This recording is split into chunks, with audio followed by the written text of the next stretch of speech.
The Ink and Paint Club podcast is intended for mature audiences. These guys can't go about like 3 seconds without saying a swear, so, listener discretion is advised. Yeah, that was that same Pixar joke that was made. It's like, yeah, what if toys had feelings? What if cars had feelings? What if Scotland had feelings? What if feelings had feelings? What if feelings had feelings? And now... What if your soul had feelings? I would say if black people had feelings, but yeah. Yeah, that was... Black people. We're going to hell.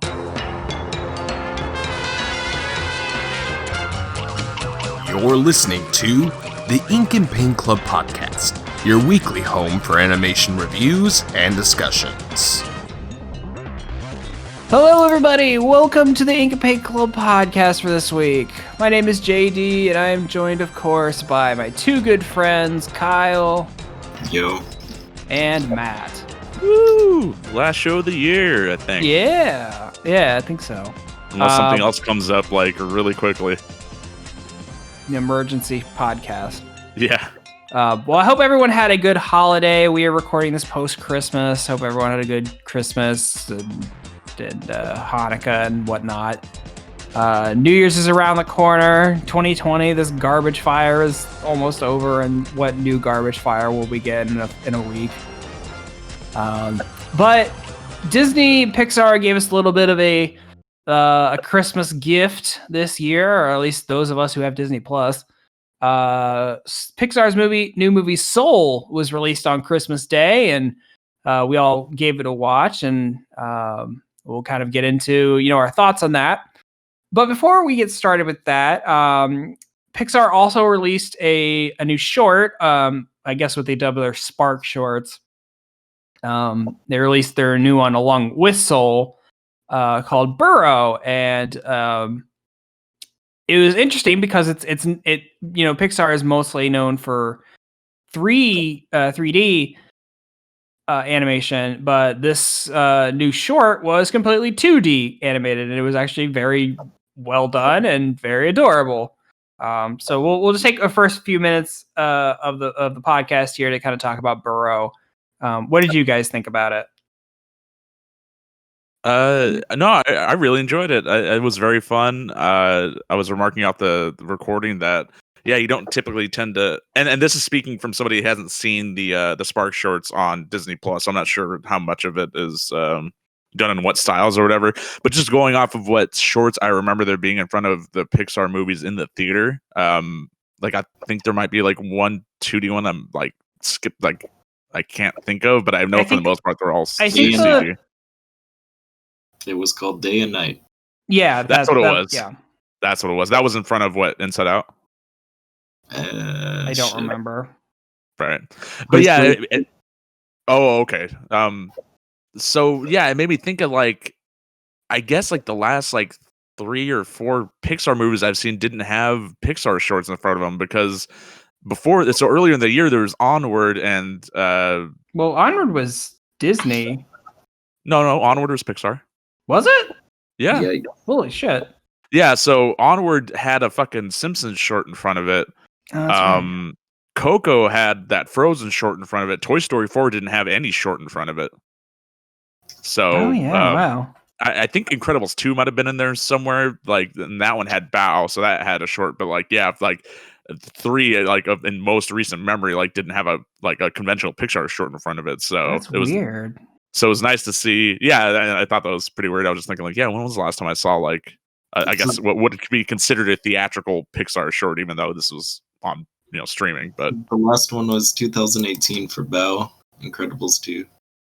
Right, and then the year before that was Coco, right? Now they had the Frozen short. Okay, so yeah, it wasn't there. 2017 Cars 3, something called Lou. Oh, okay. Lou was the one about the daycare with like the lost and found pile. I never watched Cars 2 or 3, so I can't speak for those. I think Cars 2, Cars 3, and Brave are the only Pixar movies I haven't seen, I think. I think Cars 3 is the only one I haven't seen, but I saw the short for it because I think they posted it up somewhere. Right, if it was... Well, no, I guess Spark Shorts would have been around at the time. Well, no, I guess Spark Shorts existed on YouTube well before they started... Yeah, because they had posted a few of them they're all on Disney Plus now, but yeah, there's a handful of like Spark shorts that we're just like we're gonna let our animators just make whatever they want, and Yeah, and I guess they do it underneath like certain like limitations, like it's what up to 6 months, and then like I think they have a figure for the budget as well, but I can't remember what it is. But I distinctly remember that being like half a year to develop them, yeah. or something along the lines of that, along the lines of that. But yeah, Burrow is a very very fun little short film. Yeah, like it was already said, it's done in a style you don't typically associate with Pixar. So very sort of I guess maybe anime-ish is not the right word. It's definitely from somebody that grew up on a lot of anime. Like it's not quite Ghibli-ish, but it's like when I there. watched it, I'm like, I know this kind of style from somewhere, and I cannot for life of me remember what I was thinking about at the time. Yeah, it kind of made me think. I don't know. It's watching. I was thinking like how neat it would be to have like a little like indie game based on this concept where you're digging around like in tunnels and finding like other little animal critters and like interacting with them and stuff. I thought it'd be pretty fun. I mean, like isn't that Spelunky game kind of like that, or like Steam World? I think Spelunky is similar in how you traverse, but not so much. And I'm talking straight up like little animals and stuff. Yeah, but not like a game where you go around like destroying things or anything. You're just literally just burrowing, and then like there's just character interaction. Oh wait, like, Matt, there is a game like that. It's called Mole Mania. It's on the Game Boy. I played it, and you're like a little mole, and you're like trying to fight a farmer, but you have to like go underground and like dig tunnels and shit. No fighting. That's what I'm talking about. I just want like a little thing where you're just kind of like Animal Crossing, but like underground. Yeah. You gotta make like a network of tunnels with your animal friends. So was it SteamWorld? SteamWorld Dig. Yeah, I've heard of that, but I'm like not sure. Robots digging into the ground to go find treasure and stuff. Digging's just cool, I guess is what the point of the short was. I'm gonna slap that on a shirt. Digging's cool. I dig digging. I thought the point of the short was it's okay to ask for help. Oh yeah, I guess that too. I like dig digging. We're gonna put that on a shirt. I thought, the way I kind of took away with it is that the short's about like this rabbit who's building his home underground, but all these other burrowing animals keep digging into his home, be like, oh hey, we're trying to expand our home, and we just kind of ran across you. So like a mole and then like a mouse, kind of like burrow into his hole. And the rabbit is like trying to he wants his own little isolated spot, but he keeps like digging further down and down, and keeps running into other animals. So I'm not sure like what lesson I'm supposed to take away from it, but I think Kyle's right. This person says she perfectly captured the feeling of being young and out in the world for the first time, surrounded by adults who have their shit together. Oh, there you go. All right. But it also seemed like that person was not wanting to ask for help, and yeah, it seemed like the takeaway was it's okay to ask for help. Yeah, it is okay to ask for help. Help digging. Yeah. Kyle, Kyle, did you have anything you wanted to say about Burrow? I mean, it was fine. It served its purpose. Did it entertain you? It was fun. Are you entertained? It should be. Yeah.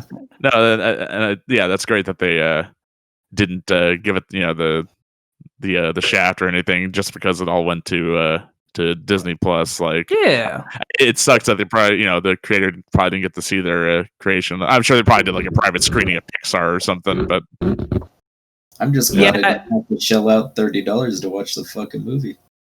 Yeah, and that's the thing I want to talk about in a little bit when we talk about the actual movie. So is there anything else we want to talk about Burrow before we move on? No, just that it'd be nice to see Pixar like take on a traditionally animated film, or I guess not technically. I mean, a 2D animated film, right? Yeah, at some point, a feature length for one just because from the ones that we've seen, it's like they do it very well. But I mean, I guess their whole point is like, oh, they're kind of like the front runners for like CG animation. So well, I mean, they're very good at 2D animation, and clearly, so it's like you can do both. Why not? Yeah, and I guess the whole thing was like, oh, like because when Pixar was around, Disney was still doing 2D animation, so they were like, oh, okay, well, we'll just stick to doing the CG stuff, and you guys stick to doing that. But then it's like now they're not even. Now it's just all CG. So now we're at the point where I forgot that Onward was a Pixar movie. Yeah. Wow. The year's really taken its toll, hasn't it? And to be fair, that's Onward came out right before everything happened. Which is weird because Onward was the last movie I saw in theaters. Yeah, that was the same here. Unless, did Sonic come out before Onward? Yes. Okay, then yeah, Onward was the Sonic came last out movie. around Valentine's Day, and Onward was like the beginning of March. Right. Okay, then yeah, Onward was the last movie I saw in the theater as well. Yeah.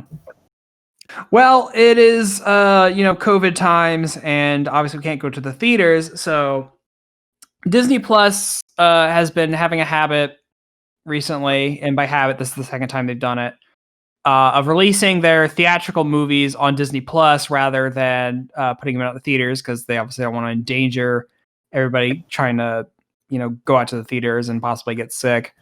But what was weird about Soul, and I don't know if this is specifically a Pixar thing, because I have a theory on this, is when the live action Mulan had it for like a premium access and you had to pay like $30 to watch it. Fine. It's free on Disney Plus now.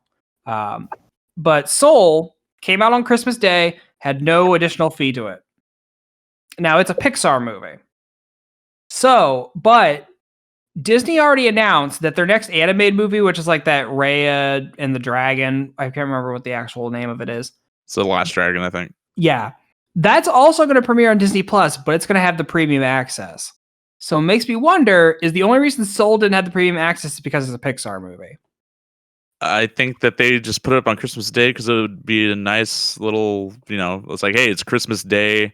Okay, and we can get a bunch of subs to Disney Plus, and like, everyone could be watching this like while they're unwrapping presents and stuff. Like, it's just a neat little thing. Yeah, maybe. I think they did it just to get Academy Award nominations because more people would see it instead of not seeing it. I wonder if they've adjusted that accordingly, because I know for specifically like for award shows and stuff, or at least the Oscars, I know you have to screen it like in a theater like for at least a week or something. But I imagine they probably have adjusted that for this year. I don't know if they've adjusted the like being on a screen thing. I know they have adjusted the dates, because I was reading this the other day that usually like December is like the cutoff date for, I think it's like December or early January is like the cutoff date to submit films for the awards. I know it's like late February now. The Oscars aren't going to be till April this year. Oh, wow. Okay. Yeah, it's like, I think it's like mid-April now when the Oscars are going to happen. Right. Just because everything's so messed up right now. Yeah. I don't know if it's necessarily just because it's Pixar. I think it's just, I think maybe it's just the whole Christmas angle on it. It's just like, hey, we're gonna fucking put up the new Pixar movie on, not for free, but if you have Disney Plus, you don't gotta pay an extra $30 for it. Like, right. Hey, Merry Christmas. Yeah, and I'm just curious. It's just weird because like the of the three movies that they put up to premiere on Disney Plus, the Pixar one was the one that was no extra charge. Yeah. If Pixar's next movie, which I guess is supposed to come out in June, if that goes to Disney Plus and doesn't have a thing, maybe that'll lend credence to my theory. But yeah, I think you guys might be right. It's just like they thought it'd be a nice Christmas gift. What is the next Pixar movie? It's called Luca. I have not heard anything about it. I'm literally just reading Wikipedia, but it says it comes out on June 18th. Which is weird because the Turning Red and Lightyear movie I have seen things from, which don't come out till 2022. Right, that's right. The fucking now, is that Lightyear movie being done by Pixar? Yes. Okay, I wasn't sure. That was one of those things that could have gone. I know. I'm just saying if the Buzz Lightyear of Star Command characters aren't in that movie, I'll be very upset. That would be pretty awesome if they did return. I'm not expecting it, but oh no, they won't. I will just say I'm going to be upset. Be upset about what? Or they're retconning Buzz Lightyear's origin story. Yeah, they are, because this is about the real person and not the toy.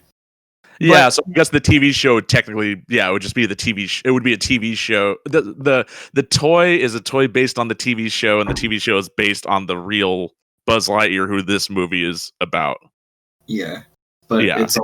it's also because Tim Allen has some right-wing views and they don't want to rehire him. So Yeah, that's why they got Captain America to be. I'm all for fucking Chris Evans fucking replacing him. That's fine by me. Yeah. I think that's what happened, honestly. Yeah. So Pixar put out their new movie on Christmas. Melanie and I watched it on Christmas Day. I'm gonna say I like this movie. I think it's very well done. It's very beautiful. I think it touches on a lot of interesting subjects. But a lot of things I've seen from people who talk about this movie are getting on it because, like, oh, it's not Pixar's usual like family kid aesthetic or whatever. And I just want to say this movie is not meant for kids. This is not a kids movie. This is an all ages movie, but it's not a movie specifically aimed to entertain children. I would argue that it is. Well, Okay, go ahead and argue. I would love to hear this butting of heads here.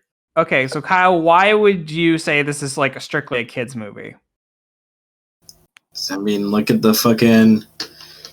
whole thing that people were upset about was that, you know, you have a movie about a black guy and everything, but you got to turn him into an animal or you got to turn him into a cute little shape thing.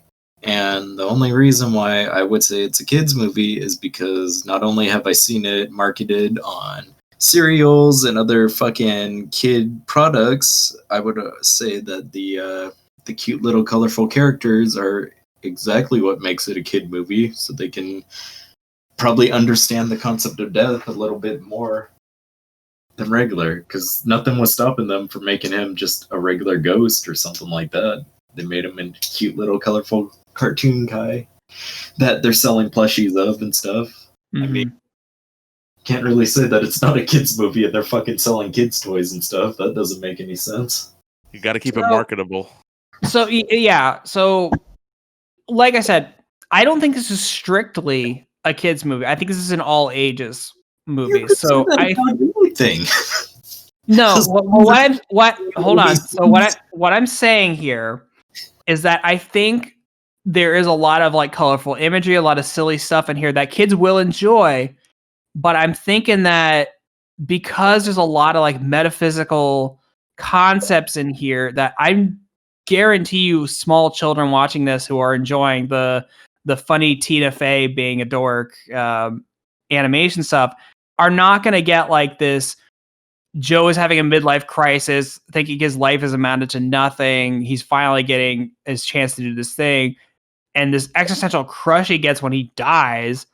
And then it's like just about like what it's just like it's talking about like what it really means to like live your life, like being just like, should you be so singularly focused on one thing that you want to accomplish? Like, are you specifically put on this planet to do one thing? And it's just like all these really kind of like heavy concepts I don't think kids are going to get, but I think like myself as an adult is going to take something away from that.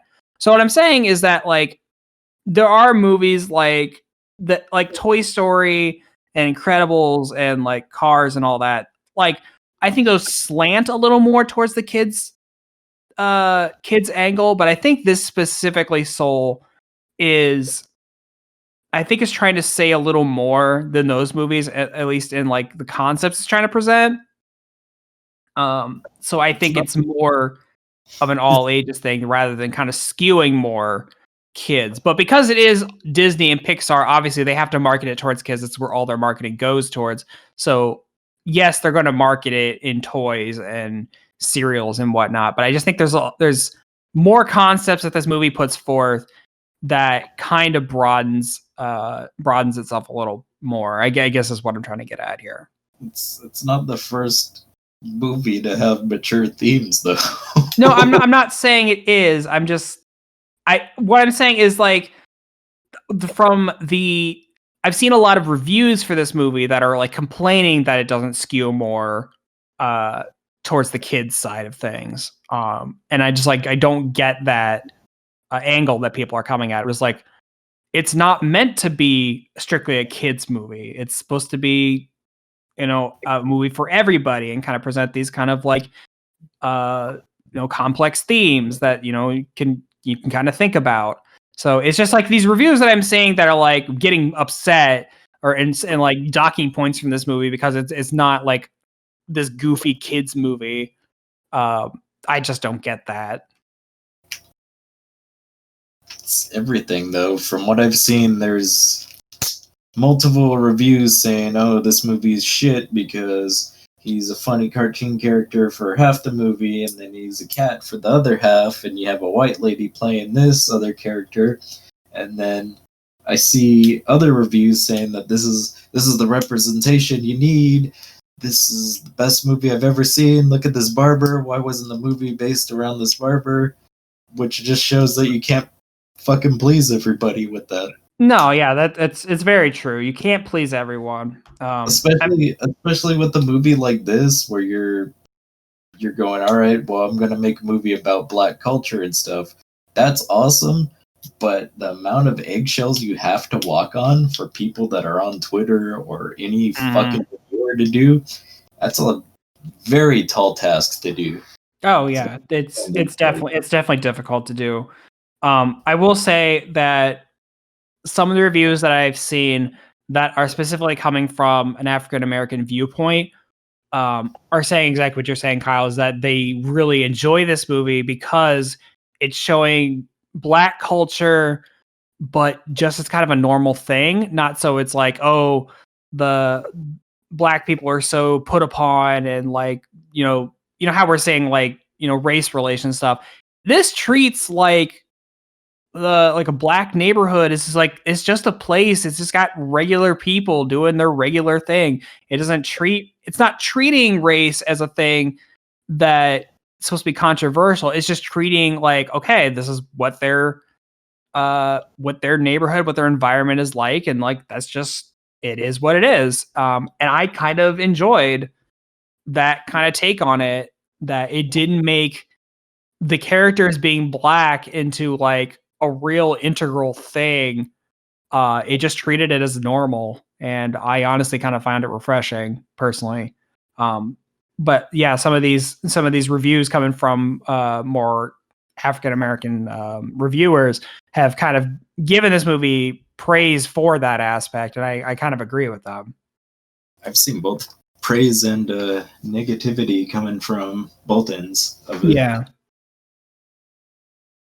But I think you're right, Kyle. I think for a lot of this kind of stuff, it is really difficult to please everyone, and you're not going to. It just depends on how you're going to take it. Because I'm also reading that a lot of the stuff ends up being because they have to pander to China, and hey, guess what? China might not be so accepting towards Black people. Yeah. Just saying. So having a person switch bodies and stuff like this, have a Freaky Friday moment, might be towards pandering. And from what I read, or at least someone had told me, that the ending of the movie really reeked of executive pandering, and I fully believe that too, because the ending was extremely unsatisfying to me. I was really loving this movie up until the end. I don't know if you guys want to get into it or save it for later. I guess I'll save the very ending for later. Matt, we've been kind of quiet over there. Well, like, what did you think of this movie in a general sense? I thought it was funny when Tina Fey goes shit out a whole pizza. Good job, Matt. I'm glad that's what you took away from this. No, I loved this movie. I thought it was really good.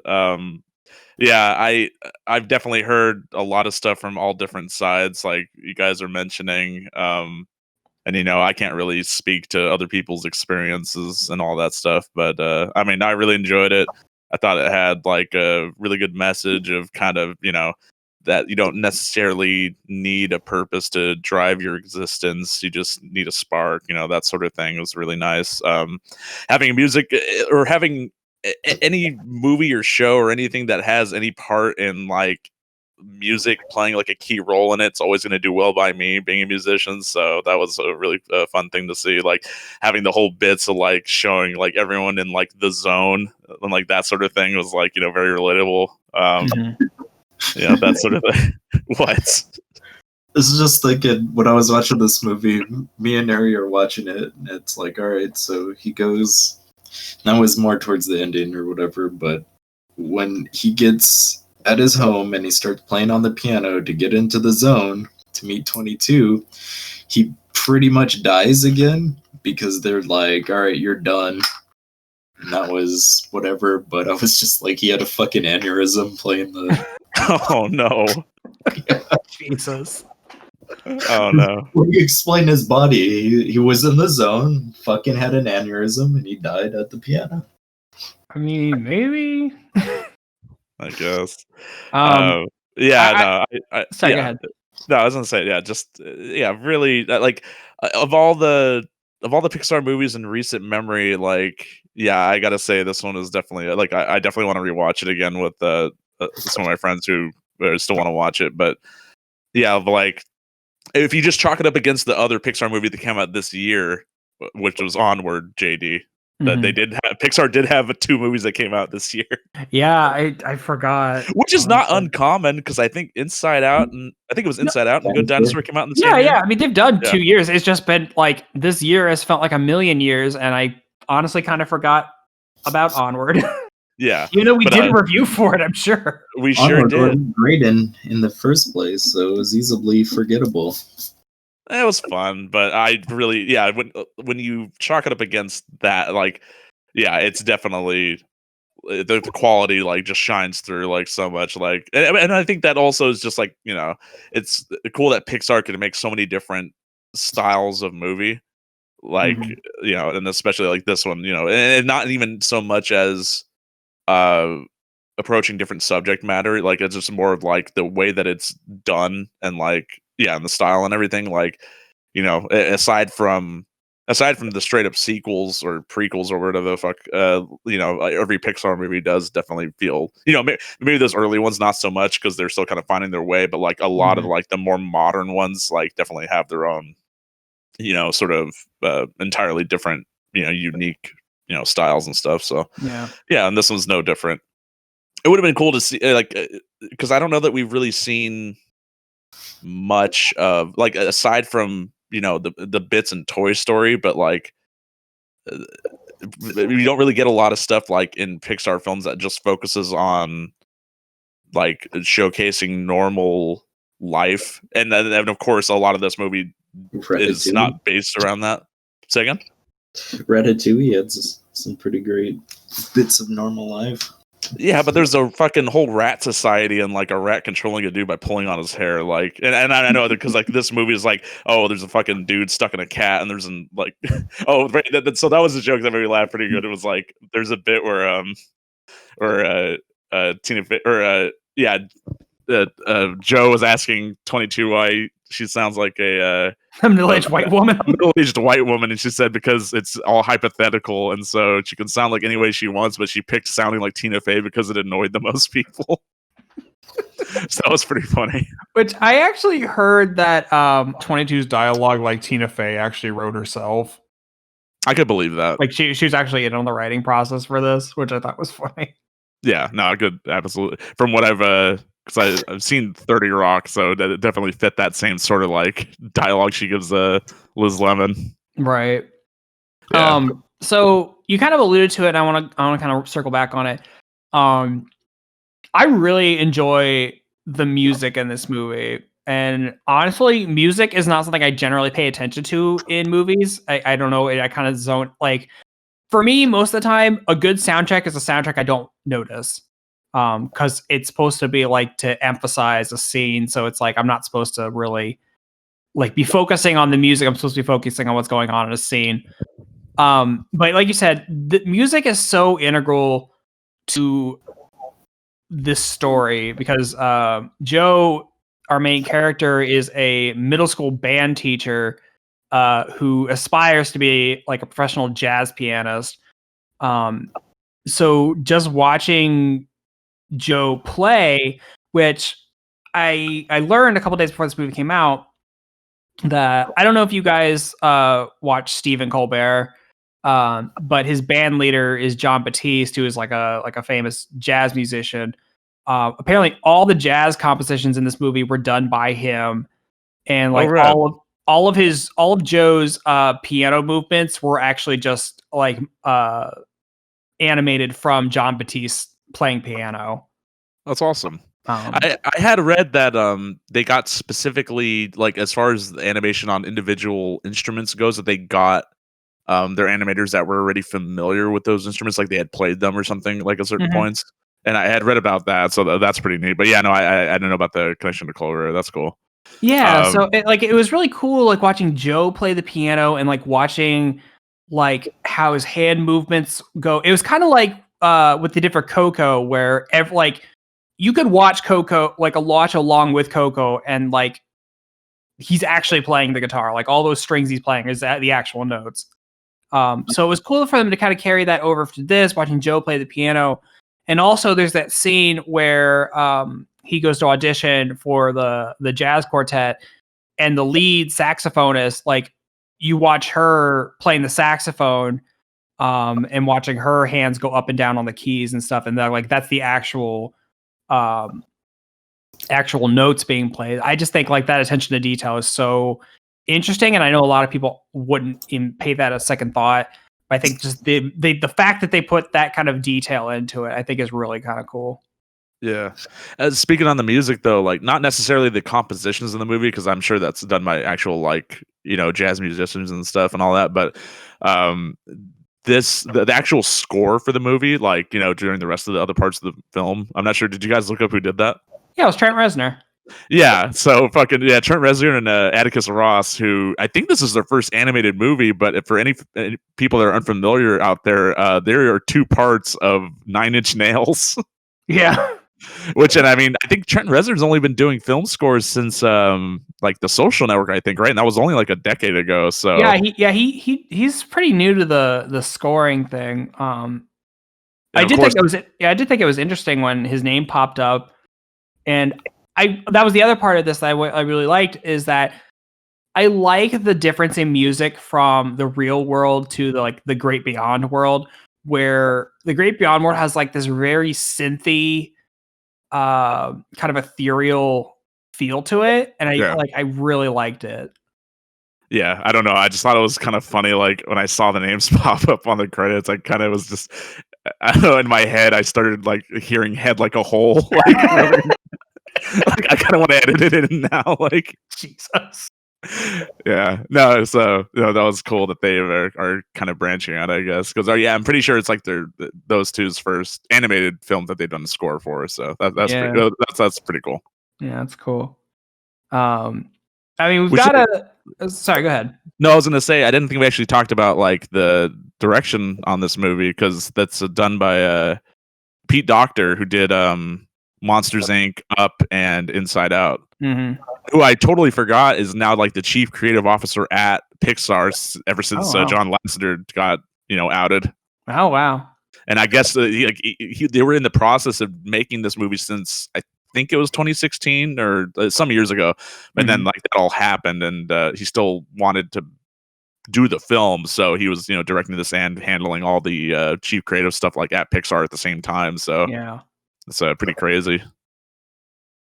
Well, yeah, I knew Doctor was on it. I didn't realize like how much of that went into it. Yeah, no, it's I can only imagine having to juggle all that shit. Because I was kind of looking at the rest of his resume too, and it's all basically I think he even worked on like as early as the original Toy Story. Yeah, he's one of the original Pixar guys. Yeah, so that's cool that he's the one that ended up in that role, in John Lasseter's role. I mean, when he left, but yeah, no, I think he'd mostly just done like story treatments and like, or I guess like all of Pixar works on every Pixar movie is kind of like just a brain trust basically.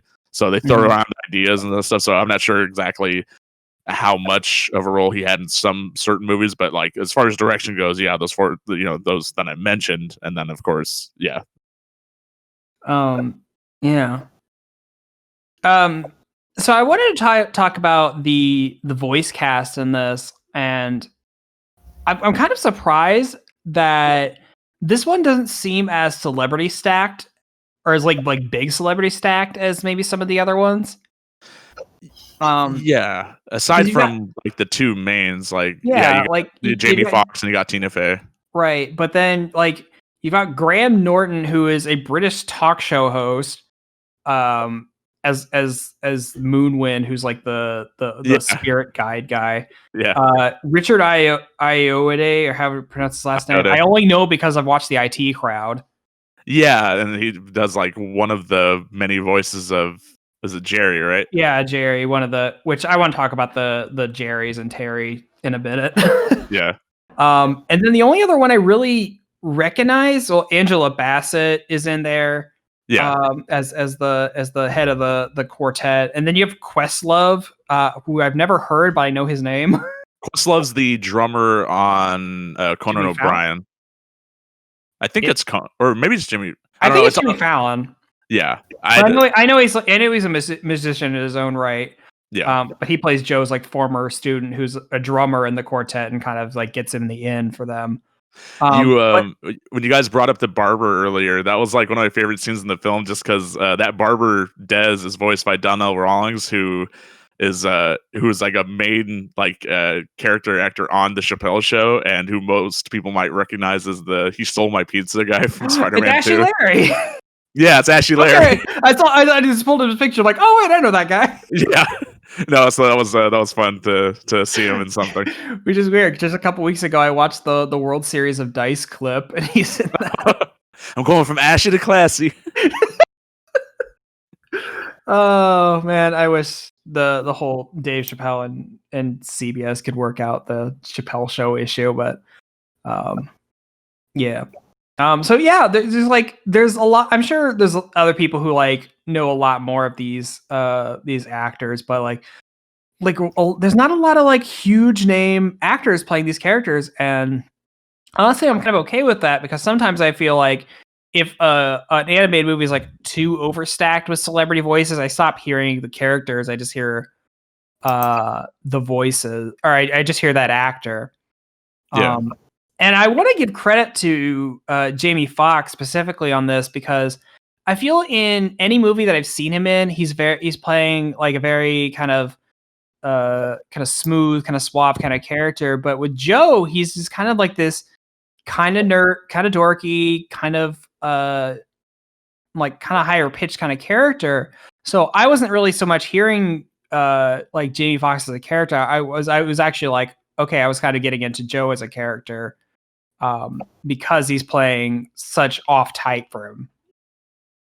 Yeah, no, definitely. From what I can recall, a lot of his roles do seem to kind of skew towards one type of personality. The one thing that I can think of is like Amazing Spider-Man 2, where he played. That's like the only other off type thing I could think of. Yeah, it's gonna be weird seeing him play Mike Tyson. Is he gonna play Mike Tyson? He's playing Mike Tyson. Oh my god, I saw some pictures of him like doing this fucking workouts and shit, and he's getting huge, dude. It's crazy. And the thing that's weird, it's a biopic about Mike Tyson. He's not that much younger than Mike Tyson. I'd say Mike Tyson's still alive. He does Mike Tyson Mysteries. Yeah, no, it was pretty bizarre. But yeah, no, Jimmy. We should talk about fucking Mike Tyson Mysteries sometime. It's a great show. It was great. But yeah, no, Jamie Foxx is a great actor. Yeah. And then Tina Fey's role was like as 22 was like, pretty fun to like, is that specific type of character. I could very much tell it was Tina Fey though. Yeah. No, she's just playing like her typical Tina Fey which is character. Fine. Which for this character is perfectly fine. Yeah. No, it very much reminded me of kind of like Vanellope in Wreck-It Ralph or something. A little bit. The same kind of role. Except I think because like 22 is very kind of like mellow for a lot of this. Like I like she's called 22 because she's the 22nd soul. Because I'm just gonna call them the caretakers. I don't know if they have an actual name or the soul counselors. Sorry, that's what they're The called. Jerrys. The Jerrys. They're like assigning the new souls to their mentors, which are like dead souls that are like coming back to New souls before they go to the great beyond. And I like that it's like, okay, now we have soul like 1 billion with some odd number. And then he goes like, I know we have 22. Because 22 has been there since like the dawn of time. And just had like so many different fucking mentors that just couldn't get through. Like, what was it? And then they had like Abraham Lincoln, Muhammad Ali. There was just so many that they threw in, like just like many historical figures that show up for like a split second. I love that like wall of name tags she has is kind of like trophies. It's like, she made Mother Teresa cry. That's right. Though I think we were talking before the show. I think the funniest one is Marie Antoinette because she's just a head. Yeah, we were saying like fucking why doesn't Abraham Lincoln have like a fucking gunshot? Yeah, like that's kind of fucked up that they would just do that to Marie Antoinette. I don't know. It's literally a half-second gag, so I think it was easier to like show a small hole in someone's head. Yeah. But no, I thought that was funny. But I like the dynamic between them because like when Joe first gets there and is going to be a mentor, which he kind of bumbles his way into, 22 is just like, okay, let's just get this over with. We'll just say you failed because everyone else has, and I'll just get back to not, having to go to Earth yet. Because 22 just likes being in the Great Before, is fine with it, doesn't have any desire to go to Earth. But I like that the movie kind of evolves into like after they get sent to Earth and 22 ends up in Joe's body and Joe ends up in a cat. Which, as cliche as a body swap trope that is, I like the dynamic that basically 22 is now getting to experience Earth because she can never find in the Great Before like something she liked enough that would, give her the spark to want to go live. But it's only through walking literally in Joe's shoes and experiencing life does that kind of want to lead her to finally like, okay, I'm going to take the jump and go live life on Earth. And just watching through Joe's body, watching her just experience all these like small things in the world that are just so like wondrous because it's something they experienced before. Like she has pizza for the first time. She watches the clouds. She watches one of those little spinner seeds fall off a tree. And it's like these things that we take for granted every day. It's just such a mundane thing. It's just so amazing to them because they're experiencing it for the first time. I just think watching that was kind of interesting. Yeah, no, definitely a good way to sort of handle like a type of story that's definitely been done many times before, like in a particular way that hasn't been, kind of approached. So yeah, that was fun. Yeah.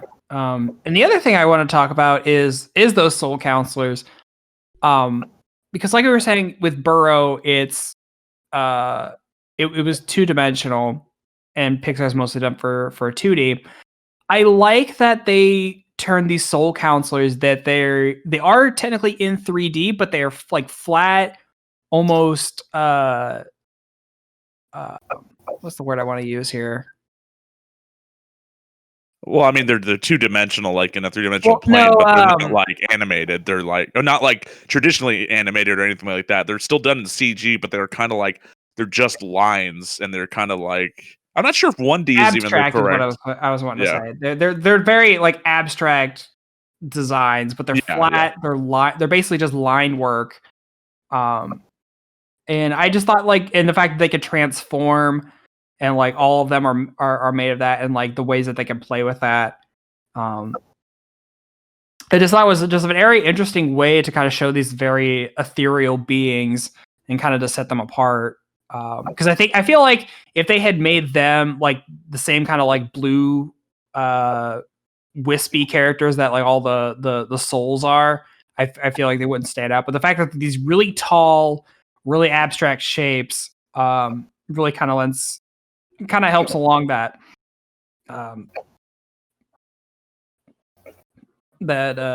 just You know what I'm saying? Sorry, I'm having a brain fart today. No, I get it. Yeah. It was cool to see, like, what was it? The Jerrys are the ones that take place at the Great Before, but the Terrys take place at the Great Beyond, and Yeah. seeing one of the Terrys, or I guess the Terry, I can't remember if there's more than one, but like actually in the real world, like on Earth, like interacting with the environment and stuff was pretty Yeah. neat. Yeah, watching all the interesting ways that they can like integrate him into like modern, like just like real world things. I think the one that really got me is there was like he was on a sign in the subway, and like I didn't think anything of it, but then it's just a move, and I'm like, oh shit, they really had him well in there. Yeah. What was What, that called? Kyle? Him? Question Him. mark? Oh, yeah. I guess they're not really. Yeah, I didn't think about that. That's right. His name is Terry, and he's voiced by a man. Terry can be just like Jerry, can be both. That's And fine. it was voiced by a woman.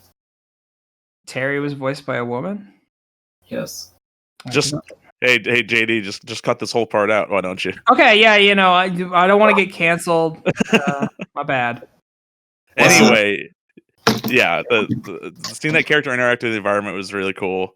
Yeah, like you mentioned, like on the sign, and then like on the like the traffic sign, like the little walk, do not walk bit, and like the chip. And I guess that helps that the characters are made up of like just lines, so you can kind of just trace the environment, like going along like the cracks on the sidewalks and stuff. Like it was pretty cool.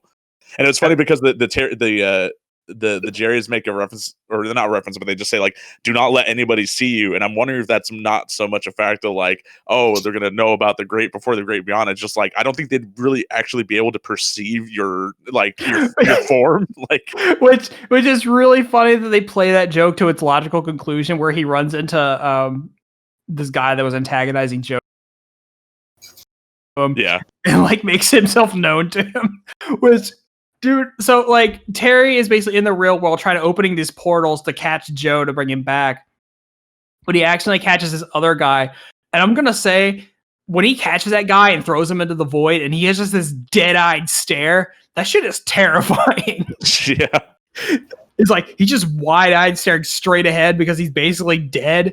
And Terry's just like, oh shit, I grabbed the wrong guy. So he throws him back out the portal into the real when he comes back to life. And he's just like joking with him. He's like, hey, it's all right, buddy. Hey, why don't we just like not talk about it? And I'm pretty sure he's traumatized this man for the rest of his life.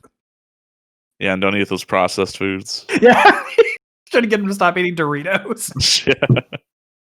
Which, it's not a bad thing, but like, I know he means well, but I've got to say, I did like how they addressed the old like body swap trope of the voices ending up in the different bodies, where they actually did show that other people heard them as their respective bodies' voices. Where like Joe's like trying to talk, but only cat meows are coming out to like other people. Yeah, that sort of thing. Because typically it's. You don't in other stuff that I've seen that does body swap stuff like that. You just get the character doing the voice in that character's body, and then it's just assumed. It is assumed that other characters can hear them in that way. But and I think the way I think actually showed it. It made some good gags.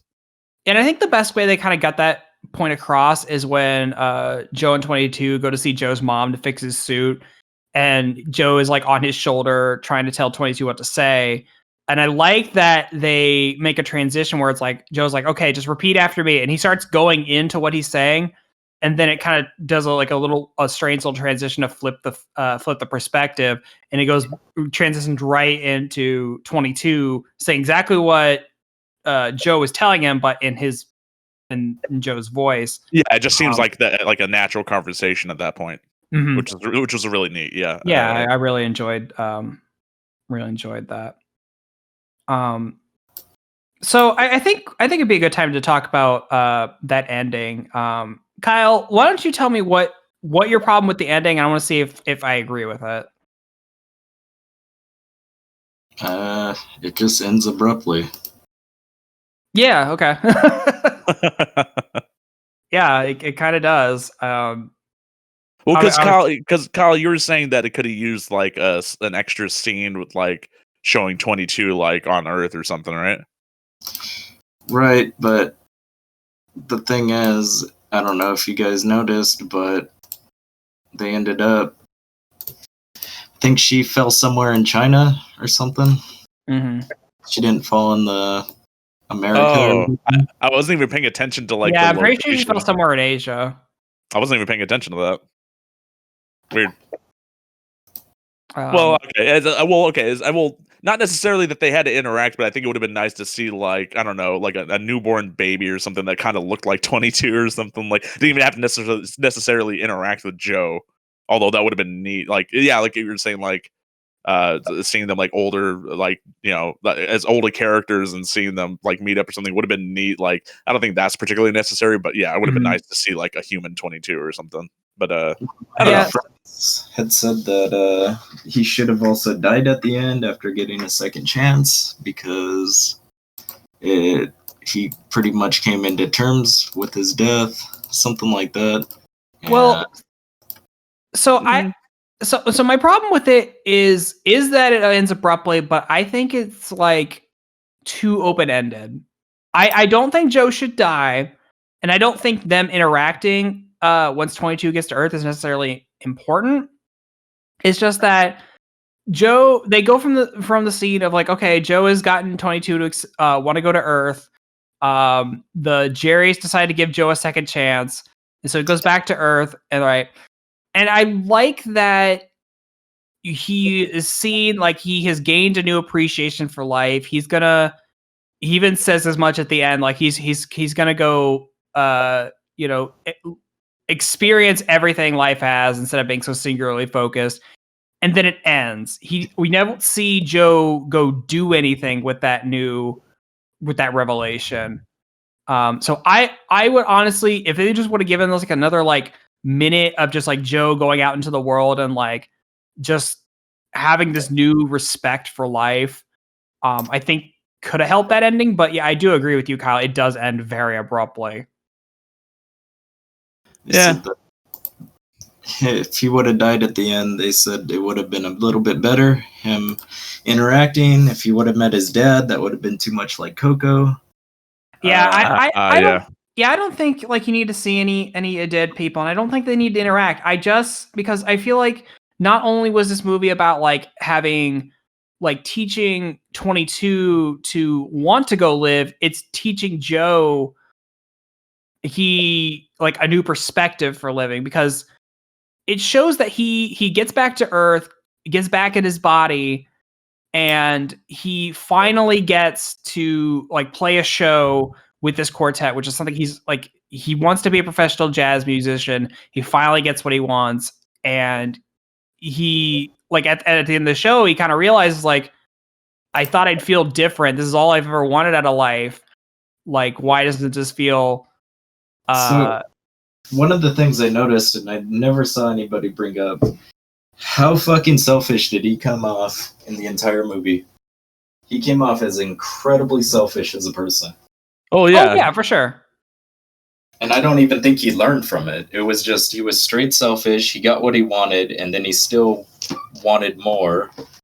And then at the very end, he's like, oh, well, I'm just going to live my life now. Well, I think Joe is coming off as selfish because he is so singularly focused on this one thing. He wants to become a professional musician. That's all he wants out of life. So when he gets sent to the great beyond or the great before, and he's supposed to be helping 22, he isn't the entire time scheming how to get back to Earth to get back in time for this show. He's not thinking about Barber too. Barber's like, What? you never fucking asked me. Oh, about his day. Yeah. Yeah, and that's showing that like Joe is so singularly focused. So, like he only thinks about this one thing, and it like affects his relationship with his friends. It really affects his relationship with his mother. And they allude to it affecting like probably his relationship with like a woman too, that they don't go that much into, but they allude to and like kind of show like a little bit of a flashback too. But I think the whole point being like he's just singularly focused on this one thing, and that's the whole point, as to like in the same respect that Joe is teaching 22 like how to live.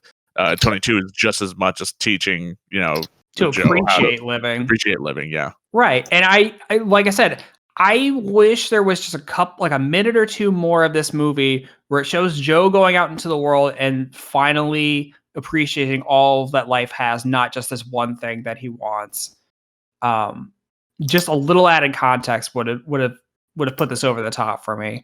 I just think that the fact that he has this newfound respect for life and you don't see him do anything with it, I think kind of undercuts a little bit of him getting that newfound respect.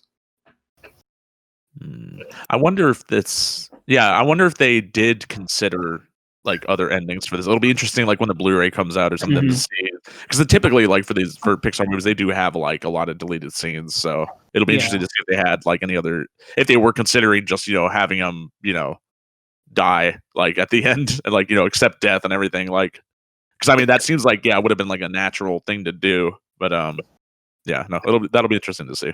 Yeah, for sure. The thing too is he gets what he wants, whatever, kind of figures out, oh, I'm gonna be doing this every fucking day, whatever, but he didn't figure out, oh, maybe he's into being a mentor, which would circle back to him being a teacher. Maybe he gets enjoyment out of that. They just leave it out in the open. That's why I didn't really care for the ending. Yeah, it leaves the ending a little too vague. Yep. It just has him walking out of his door, and that's it. Yep, he's like, I'm gonna go live life now. I'm like, okay, well, go do that. Like, I want to see a little bit of that now. I want to see how Joe has changed and how it's going to affect his life. But we don't really. We only get those when 22 is in control of his body. We don't get to see Joe himself go out and try to, make changes in his life. You just gotta imagine it. You gotta think about it yourself. I don't watch movies to think for myself. I watch movies to be entertained. It's not the most unsatisfying ending ever. It's not. It's fine. I think I'm being a little hyperbolic, but yeah, I do think that there need to be a little extra something there at the end. I do firmly believe that. I think it ends too abruptly and too vaguely. Sure. But overall, the movie was, very good. Like, I would definitely put it up there as one of Pixar's, like, have to take like some more viewings, but like I have a feeling it's definitely like it will be up there with like some of my favorite that the studio put out. I want to say that this movie is really well done. I do think it's one of Pixar's better movies. This movie is fucking gorgeous. I mean, when they have the scenes in New York, there were a few times that Melanie and I forgot that it was not just filmed. It was animated. Like, there's a lot of just environments where like it looks almost photorealistic, and I think Pixar is approaching the singularity. It looks photorealistic when people have fucking light bulb shaped heads and shit. I'm saying the environment, not the characters. Like when they show Joe's apartment, when they're showing that barber shop, it's like the buildings and the props and stuff. They're just like approaching a weird, uncanny. What? I said it was still looking very stylized. Yeah, but it's just like with the lighting and the textures and stuff. It like you could just see how much Pixar has improved in this area in the last 25 years. I think they would say that New York City is a character itself, so they got. Oh yeah, for sure. Right. Yeah, I'm sure they'll say that somewhere. I'm sure they will, and I kind of agree with that in a sense that they even had a pizza rat. They did have a pizza rat, and I'm like, I remember that. I remember that meme for a hot second. I don't think it's a meme to New Yorkers. I think it's just a thing that happens all the time. It was a meme to the internet, Matt. Well, yeah, but I'm sure there's pizza rats all over New York, and that we never really just one took up the internet's time for a hot minute. He's a rat and he wanted pizza, man. I can relate. You ever been to Chuck E. Cheese? He's a rat and he likes pizza. His full name is Charles Entertainment Cheese, and he's bankrupt now. That's not true. Well, they filed for bankruptcy anyway. They're selling Pasquale's pizza and trying to make it up as a weird I actually wanted to order Pasquale's and like not tell my friends and just see how they would react to it. Oh my god. Was there anything else you guys want to talk about Soul before we wrap up here? No, Yeah. Okay. Yeah, no, it's fucking. Okay. It's a great movie. Definitely check it out. If you have Disney Plus, you have access to it already. If you do not have Disney Plus to it, you have access to it already. If you look in the right places. No, I'm not gonna say it's something you need to go rush out and get Disney Plus for. The Mandalorian is what you need to rush out and get Disney Plus for. I like that show. It's fun. Yeah. But if you already have Disney Plus, this is a great movie to watch. I think it raises a lot of interesting points. The animation is gorgeous. Like, the story is really well put together for the most part. So yeah, definitely give it a watch. I give it 2 thumbs up. Well, everybody, thank you for listening and sticking with us this year. I know it's been difficult, but hopefully 2021 is will be better. We can only hope. But we will be back in the next year with another episode. Don't you worry. If anything you need in your life, the Ink and Paint Club is a constant. So take solace in that. It's a disappointment. There you go. Happy New Year, everybody. Happy New Year, everybody. Be safe out there, and we'll see you next week. See you next year.